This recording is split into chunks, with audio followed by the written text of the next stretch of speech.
السلام علیکم ورحمۃ اللہ وبرکاتہ۔ ایمان و عقیدے کا بیان 11ویں قسط پارٹ 11۔ محترم سامعین و ناظرین، ولایت سے متعلق 12 سوالات اور اس کے جوابات سماعت فرمائیں۔ سوال: ولایت کسے کہتے ہیں؟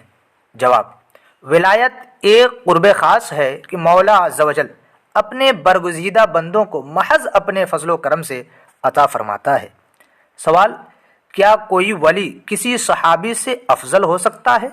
جواب: کوئی ولی کتنے ہی بڑے مرتبے کا ہو، کسی صحابی کے رتبے کو نہیں پہنچ سکتا۔ سوال: کیا اکابر اولیاء بھی گناہوں سے پاک ہوتے ہیں؟ جواب: اکابر اولیاء کو اللہ تعالی محفوظ رکھتا ہے، ان سے گناہ ہوتا نہیں، اگر ہو تو اس پر اصرار نہیں کرتے، فوری توبہ کر لیتے ہیں۔ سوال: کرامت کسے کہتے ہیں؟ جواب: ولی سے جو بات خلاف عادت صادر ہو اس کو کرامت کہتے ہیں۔ سوال: اولیاء کرام سے کس طرح کی کرامات ممکن ہیں؟ جواب: مردہ زندہ کرنا، مادرزاد اندھے اور کوڑھی کو شفا دینا، مشرق سے مغرب تک ساری زمین ایک قدم میں طے کر جانا، غرض تمام خلاف عادت باتیں اولیاء سے ممکن ہیں۔ سوال: کرامات اولیاء کا انکار کرنا کیسا ہے؟ جواب: کرامات اولیاء کا حق ہے، اس کا منکر گمراہ ہے۔ سوال: الہام کسے کہتے ہیں؟ جواب: اولیاء کے دل میں بعض اوقات سوتے یا جاگتے میں کوئی بات القاء ہوتی ہے، اسے الہام کہتے ہیں۔ سوال: وسوسہ اور الہام میں کیا فرق ہے؟ جواب: برے خیالات، فاسد فکر کو وسوسہ کہتے ہیں اور اچھے خیالات کو الہام۔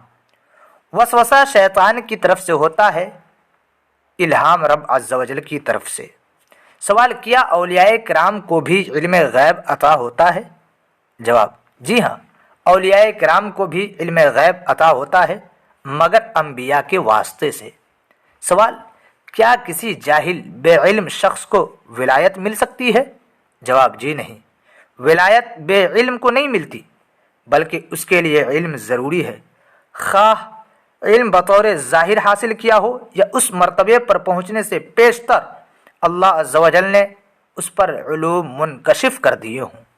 سوال: سب سے افضل اولیاء کرام کس امت کے ہیں؟ جواب: سب سے افضل اولیاء کرام حضور علیہ الصلاۃ والسلام کی امت کے ہیں۔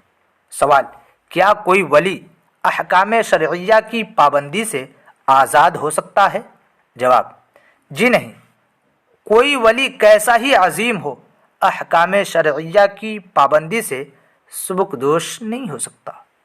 محترم سامعین و ناظرین، اسی طرح کے سوال و جواب سے متعلق ویڈیوز حاصل کرنے کے لیے ہمارے چینل کو سبسکرائب کریں، اور ویڈیو اچھی لگی ہو تو لائک کریں اور خوب شیئر کریں۔